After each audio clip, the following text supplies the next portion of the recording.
સાબરકાંઠા જિલ્લાની વાત કરીએ તો સાબરકાંઠા જિલ્લામાં ગરમીનો પારો દિવસે ને દિવસે ઊંચકાઈ રહ્યો છે। જી હા, ગઈકાલે સૌથી વધુ 45 ડિગ્રી ગરમી હિંમતનગર શહેરમાં જોવા મળી હતી। આજે પણ ગરમી 43 થી 45 ડિગ્રી વચ્ચે જોવા મળી છે। ત્યારે હવામાન વિભાગ દ્વારા હજુ પણ 3 દિવસ આકરી ગરમી પડશે તેવી આગાહી વ્યક્ત કરવામાં આવી છે। જ્યારે ઈડર અને હિંમતનગરમાં ગરમીનું પ્રમાણ વધ્યું છે। 42 થી 45 ડિગ્રી આસપાસનું વાતાવરણ રહેતા રસ્તાઓ સુમસાન બન્યા છે। તો હિંમતનગર વાસીઓ પણ હેરાન પરેશાન થયા છે। આરોગ્ય વિભાગ દ્વારા લોકોને કામ વગર બહાર ન નીકળવા માટે અપીલ કરવામાં આવી। તો સુતરાઉ કાપડ, ટોપી, સ્કાર્ફ પહેરીને બહાર નીકળવું, વારંવાર પાણી પીવું જોઈએ। તો વૃદ્ધ, સગર્ભા મહિલા તેમજ નાના બાળકોએ ખાસ કરીને સાવચેતી રાખવી જોઈએ। તો લીંબુ શરબત તેમજ ઘરના ઠંડા પાણી પીવા જોઈએ તેવું પણ અહીં માર્ગદર્શન આપવામાં આવ્યું છે। સાબરકાંઠા જિલ્લામાં ગરમીનો પ્રકોપ યથાવત જોવા મળ્યો। હિંમતનગરમાં ગરમીનો પારો 46 ડિગ્રી પર પહોંચ્યો છે। હિંમતનગર એ ગુજરાતનું સૌથી ગરમ શહેર સામે આવ્યું છે।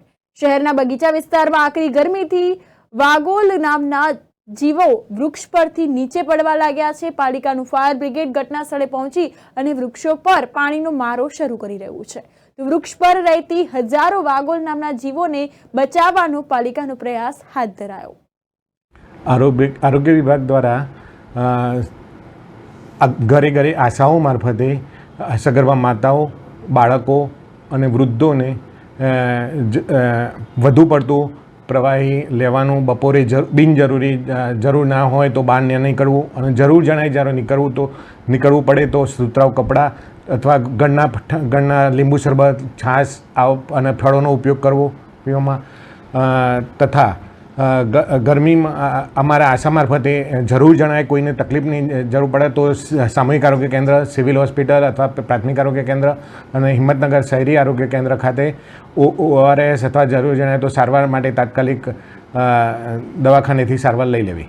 વધુ પડતી ગરમીના કારણે કયા કયા પ્રકારના રોગનું ઉપદ્રવ થતું હોય છે અને એના માટે શું બચાવની પ્રવૃત્તિ? વધુ પડતી ગરમીના લીધે આમ તો તકેદારી એ જ મોટો ભાગ ભજવે છે, પણ છતાં પણ જો કંઈ તકલીફ થાય તો સામૂહિક આરોગ્ય કેન્દ્ર અને પ્રાથમિક આરોગ્ય કેન્દ્રે તાત્કાલિક સારવાર લઈ લેવી જરૂરી છે। આરોગ્ય વિભાગ દ્વારા કોઈ પણ જગ્યાએ કોઈ વ્યવસ્થા કરવામાં આવી છે આ સંદર્ભે? હા, આ સંદર્ભે અમારા પ્રાથમિક આરોગ્ય કેન્દ્ર ખાતે, સામૂહિક આરોગ્ય કેન્દ્ર ખાતે અને સિવિલ ખાતે ORS કોર્નર બનાવવામાં આવેલા છે અને જરૂર જણાય તો એમને સારવાર પણ આપવામાં આવે છે તપાસીને। ખાસ કરીને કયા કયા પ્રકારના લોકોનો ઉપદ્રવ થયો, લૂ લાગવાના? હા, આમાં ગરમીના કારણે લૂ લાગી શકે છે, અશક્તિ થઈ શકે છે, વાયરલ તાવ પણ આવી શકે છે અને એની સારવાર પણ આપવામાં આવે છે અમારા આરોગ્ય